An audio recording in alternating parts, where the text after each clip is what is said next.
सद्भावना एक बहुत शक्तिशाली चीज है। ये कोई चाल नहीं है, ये होने का एक तरीका है, ये होने का एक बुद्धिमानी पूर्ण तरीका है। तो सद्भावना कैसे बनाई जाए? मैं एक चोटी की कंपनी के लिए एक कार्यक्रम कर रहा था। वो वाकई दुनिया की सबसे बड़ी बहुराष्ट्रीय कंपनियों में से एक है। वहां के चोटी के 25 अधिकारी 2 दिन के कार्यक्रम में बैठे थे।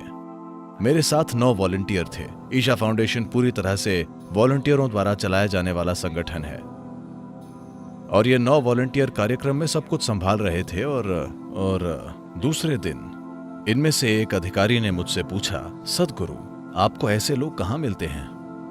क्योंकि वे हमेशा कंपनी छोड़ने की सोचते हैं। आपको ऐसे लोग कहां से मिलते हैं? मैंने कहा, मिलते नहीं हैं, आपको उन्हें तैयार करना पड़ता है। आप उन्हें कैसे तैयार करते हैं?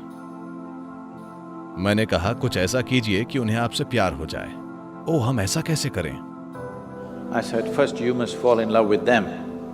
Then they say, oh, they don't pay us for that. So that's all it is.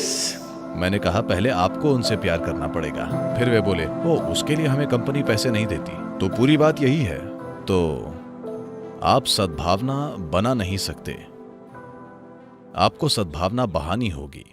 अगर आप इसे हर किसी को देते हैं तो ये कई तरीकों से आपके पास लौट कर आएगी, पर आपको इसकी चिंता नहीं करनी है कि आपके पास वापस आती है या नहीं। यही आपके जीने का तरीका होना चाहिए, इसे होने का तरीका होना चाहिए, ताकि आप स्वाभाविक रूप से हर किसी को अपनी हर उस चीज में शामिल कर लें जो आप हैं। कुछ उत्तर देंगे, कुछ उत्तर नहीं देंगे, और ये ठीक है, ये उनका चुनाव है। लेकिन जहां तक आपकी बात है, कोई विकल्प नहीं है। आप हर किसी के साथ प्रेम में पड़ गए हैं। उनके लिए वे फिर भी चुन सकते हैं, लेकिन कुछ समय बाद वे अपना चुनाव खो देंगे। उनके पास कोई विकल्प नहीं बचेगा।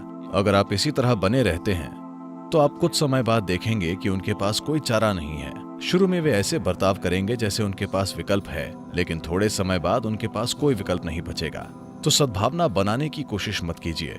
देखिए, जब मैं कहता हूं कि किसी चीज के साथ प्रेम में पड़ जाइए, तो मैं बस ये कह रहा हूं, जिसे आप प्रेम कहते हैं वो आपकी भावनाओं की एक खास सुखद स्थिति है।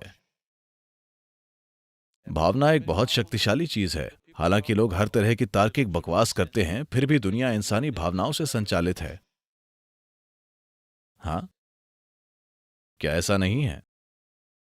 कौन चुना जाता है वो अब भी भावनाओं से संचालित होता है ना? देश में या दुनिया में कौन लोकप्रिय है, ये अब भी भावनाओं से संचालित होता है ना? जिन लोगों पर आपने कभी दृष्टि नहीं डाली है, वे ही लोग हैं जिनके साथ आप प्रेम में हैं।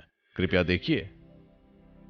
हाँ, आप अमिताभ बच्चन को या तेंदुलकर को या ब्रैड पिट या किसी और को, शायद एंजेलिना जोली को देखते हैं। माफ कीजिए। आप उन लोगों के साथ प्रेम में हैं जिनको आपने कभी नहीं देखा है, क्योंकि आपकी भावना की प्रकृति यही है। तो भावना एक शक्तिशाली साधन है। तो अगर आप अपनी भावनाओं में लगातार मिठास बनाए रख सकते हैं, तो आप अपने आसपास की हर चीज के साथ प्रेम में होंगे। अगर आप ऐसे हैं तो लोगों के पास कोई चारा नहीं बचेगा। इसलिए